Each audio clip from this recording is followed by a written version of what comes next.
You going into a school, first time you've been there, go up to the front desk, introduce yourself, meet the principal, tell them who you are, what you're doing there, and you're probably going to be seeing me around here quite a bit, Mr. and Mrs. Principal, because I've just been assigned this territory for working with the teachers and yourself for your retirement plans. All right? Could I get a list of the roster maybe? I know it's supposed to be available online, but I figured I'd just get a list from you. Give me a roster of what teachers are in what rooms, and what's the rules? You want me to come before school starts, after school's over with, during their break, during the daytime? What's the rules that you set for me? You tell me the rules, I'll follow them, right? And you better do that. Follow the rules. Otherwise, you'll get kicked out. Now, you got an appointment with a teacher, so you know now what room they're in. You've got the roster. And you know what time? You're like 5 minutes early, all right? So you've got time to get to their room on time.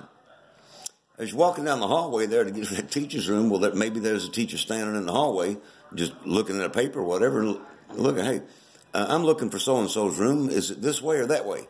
And they'll point you the right direction or maybe walk you to the room. And as you're walking, they're like, what are you doing here? Well, I help people like you take care of your retirement plans and do a review for you, etc. Whatever you want to talk to them about. Or there's that teacher standing there and just ask them, have I talked to you yet? Well, no, you haven't. What's it about? Well, I don't have time right now. I'm on my way to see teacher so-and-so to review their retirement and so forth. But if you'll give me your name and your number and write it down in your little pad there, because you got your clipboard with you, I hope. And the clipboard, you've got a couple of these fact finders, right? And you write down their name and their phone number and call them when they get off work. Period. Call them, make an appointment. Now, you're going down to the hallway to meet the teacher. Don't be knocking on doors and don't be stopping in every room. They'll throw you out for soliciting. Period. Okay? Keep it clean. Go in to see who you're going to meet, but on your way to meet them, like I said, you may run into other teachers. They're in a room all by themselves grading papers or something, or they're standing in the hallway, whatever the case. Ask them, have I talked to you yet? Or ask them, hey, could you help me find so-and-so's room? Etc. Never go to the children's bathroom. If you have to go to the bathroom, be sure you go before you go into the school. If you just have to go once you're in the school, do not go to the children's bathrooms. Go to the teachers' bathrooms. Period. Other little things. You get referrals from the teachers you talk to without even asking for a referral if you just be personable, friendly, and do your job right. Okay? They'll say, you need to speak to so-and-so. Or you've already talked to a couple of teachers, now somebody sees you in there, and the teacher walk up to you and ask you, hey, I heard you're the retirement man or the retirement woman. I need you to sit down and talk to me sometime. You'll make appointments as you go along. But learn the rules.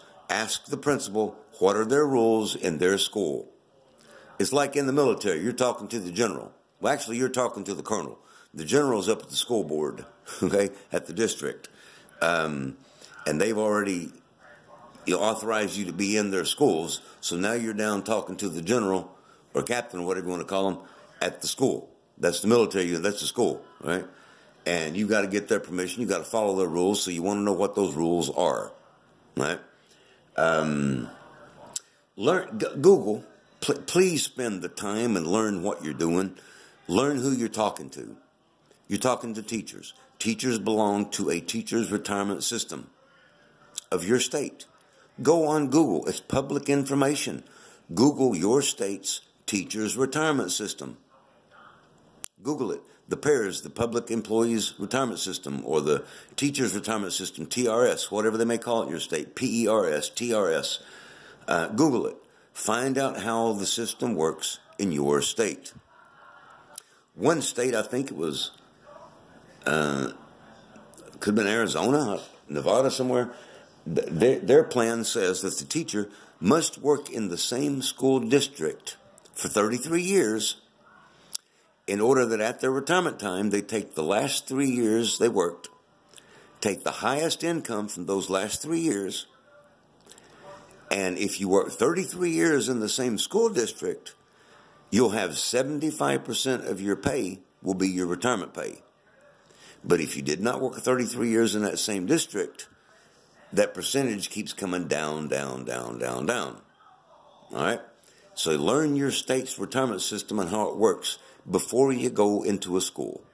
Take time right now, the next 2 days, go online, learn everything you can learn about your state teacher's retirement system, public employees' retirement system. Learn everything you can about how it works. Thank you.